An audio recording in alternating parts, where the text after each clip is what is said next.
একটা বিষয় নিয়ে দ্বন্দ্ব চলতেছে। হযরত আলী রাদিয়াল্লাহু তাআলা আনহুর পক্ষ, হযরত আলী রাদিয়াল্লাহু তাআলা আনহুর ভালোবাসা দেখাইতে গিয়ে অনেকে হযরতে আমির মুয়াবিয়া রাদিয়াল্লাহু তাআলা আনহুর সাহাবীর সমালোচনা করে, অনেকে আছে। বিষয়টা আমি একটু বলি, আমি একটা সমাধান পেয়ে গেছি। ইমাম গাজ্জালী রহমাতুল্লাহ আলাইহি উনি ওনার কিতাব কিমিয়ায়ে সাআদাত, কিমিয়ায়ে সাআদাত একটা কিতাব রয়েছেন ইমাম গাজ্জালী রহমাতুল্লাহ আলাইহি, উনি ওনার কিতাবের মধ্যে সুন্দর করে একটা সমাধান তুলে ধরেছেন যে হযরত আলী রাদিয়াল্লাহু তাআলা আনহু হক ছিলেন, হকের উপর ছিলেন, আর মুয়াবিয়া রাদিয়াল্লাহু তাআলা আনহুকে আমার নবী ক্ষমা করে দিয়েছে। কারণ উনি একটা ইজতিহাদ করতে গিয়ে একটা ইজতিহাদি খাতা, অর্থাৎ গবেষণা করতে গিয়ে একটু খাতা হয়ে গেছে, ভুল হয়ে গেছে, সেই ভুলটা আমার নবী ক্ষমা করে দিয়েছে। সুবহানাল্লাহ। তাহলে নবী যদি ক্ষমা করে দেই, সেই সাহাবীর উপরে আমরা সমালোচনা করতে পারি না, সেই সাহাবীকে মুনাফিক বলতে পারি না, সেই সাহাবীকে বাঘী বলতে পারি না, সেই সাহাবীকে স্বৈরাচার বলতে আমরা পারি না। কারণ যেই জায়গার মধ্যে আমার নবী ফায়সালা দিয়েছেন, সেই জায়গার মধ্যে ফায়সালা করার মতন উম্মতের কোনো ক্ষমতা নাই। কথা বলেন ঠিক কিনা? যেই ফায়সালা আমার নবী করে দিয়েছে, সেই ফায়সালা উম্মতের করার ক্ষমতা নাই। আমার নবী হাকিম হয়ে, নবী যেহেতু ফায়সালা করে দিয়েছে, নবীজির উপরে আর ফায়সালা করার মতন উম্মতের মধ্যে কেউ হাকিম হতে পারে না। এখন শোনেন, ইমাম গাজ্জালী রহমাতুল্লাহ আলাইহি উনি ওনার কিতাব কিমিয়ায়ে সাআদাত, ওই কিতাবের মধ্যে লিখতেছেন আব্দুল্লাহ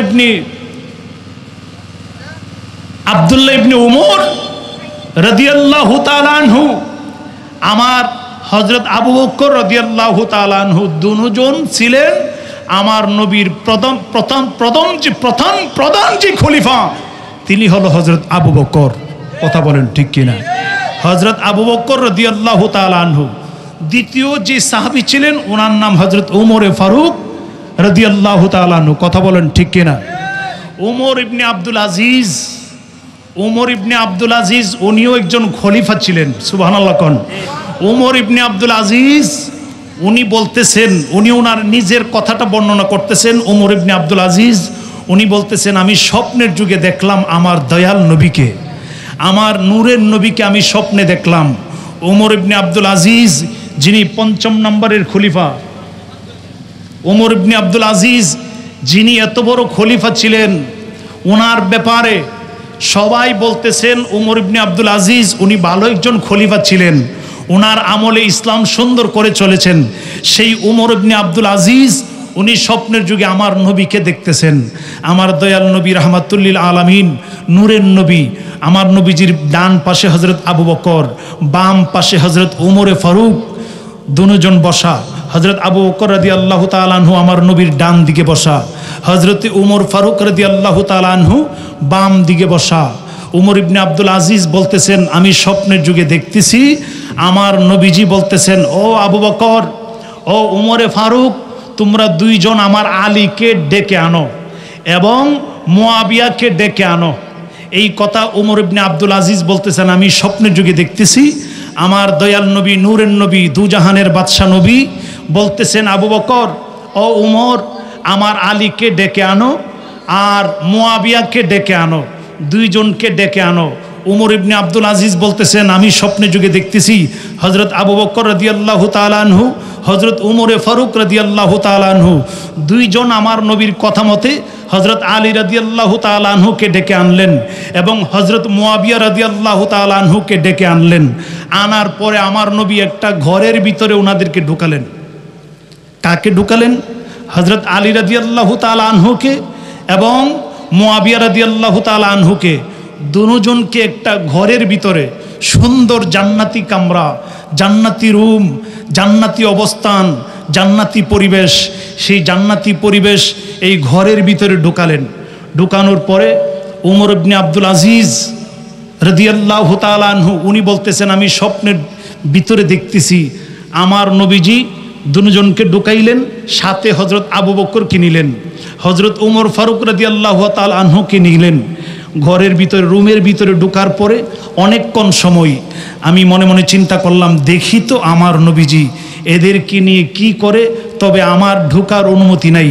উমর ইবনে আব্দুল আজিজ বলতেছেন, আমি ঢুকতে চাইলাম কিন্তু আমার অনুমতি নাই, রুমের ভিতরে ঢুকতে পারলাম না। আমি দাঁড়ায় রইলাম দরজার পাশে। দরজার পাশে দাঁড়ানোর পরে আমি দেখতেছি কিছুক্ষণ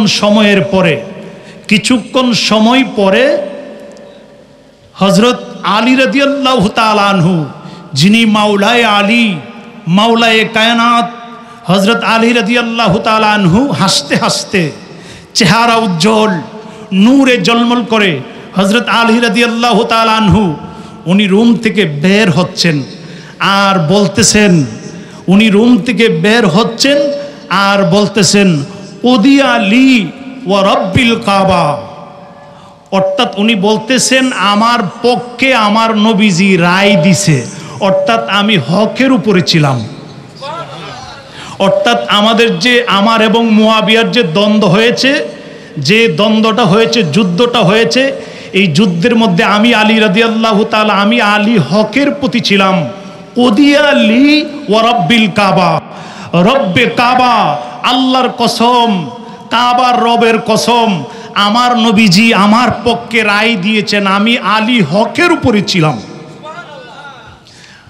উমর ইবনে আব্দুল আজিজ রাদিয়াল্লাহু তাআলা আনহু উনি বলতেছেন, আমি দেখতেছি একটু পরে সাথে সাথে আবার মুয়াবিয়া রাদিয়াল্লাহু তাআলা আনহু বের হচ্ছেন। গভীর মনোযোগ শুনেন, আমি পীরজাদা ওলিউল্লাহ ফারুকী বানানো কোনো কথা বলার জন্য আসি নাই। এইটা নিয়ে বড় দ্বন্দ্ব চলতেছে সুন্নিদের মধ্যে, এই জন্য দ্বন্দ্ব যাতে অবসান হয়, এই ঘটনার পরে আমি মনে করি আর দ্বন্দ্ব থাকবে না। এই ঘটনা শোনার পরে যদি কেউ দ্বন্দ্ব করে, মনে করবেন আসলে সে ইসলাম প্রিয় নয়, আমার নবীর প্রিয় নয়, আসলে আমার নবীর আশেক নয়, আসলে সুন্নি জামাতের লোক নয়। কথা বলেন ঠিক কিনা?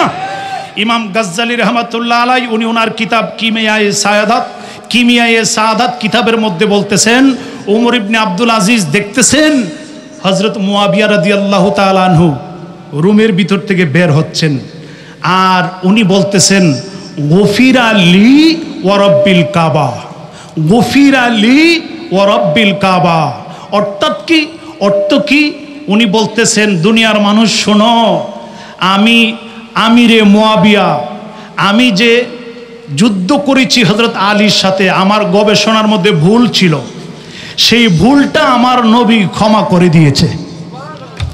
আমার নবী আমাকে ক্ষমা করে দিয়েছে। গফিরা লি ওয়া রাব্বিল কাবা, রব্বে কাবা, রব্বে কাবার শপথ, আল্লাহর শপথ, কাবার রবের শপথ, আমার দয়াল নবী, নূরের নবী, দুজাহানের বাদশা নবী, আমি মুয়াবিয়ার যে খাতা ভুল ছিল, ইজতিহাদি ভুল, সেই ভুলটা আমার নবী আমারে ক্ষমা করে দিয়েছে। এখন আমার নবী যদি সাহাবীকে ক্ষমা করে দেই, নবী যদি হাকিম হয়ে সেই বিচারটা করে দেই, সেই বিচারের উপরে আঙ্গুল তোলার মতন, বিচার করার মতন উম্মতের মধ্যে কেউ হতে পারে না। কথা বলেন ঠিক কিনা? আরো জোরে বলেন ঠিক কিনা? তাহলে বোঝা গেল হযরত আলী ছিলেন হকের উপরে, আর হযরত মুয়াবিয়া রাদিয়াল্লাহু তাআলা আনহু উনি ইজতিহাদি খাতা করেছেন, অর্থাৎ গবেষণা করতে গিয়ে একটু ভুল হয়েছে, আমার নবী তারে ক্ষমা করে দিয়েছেন।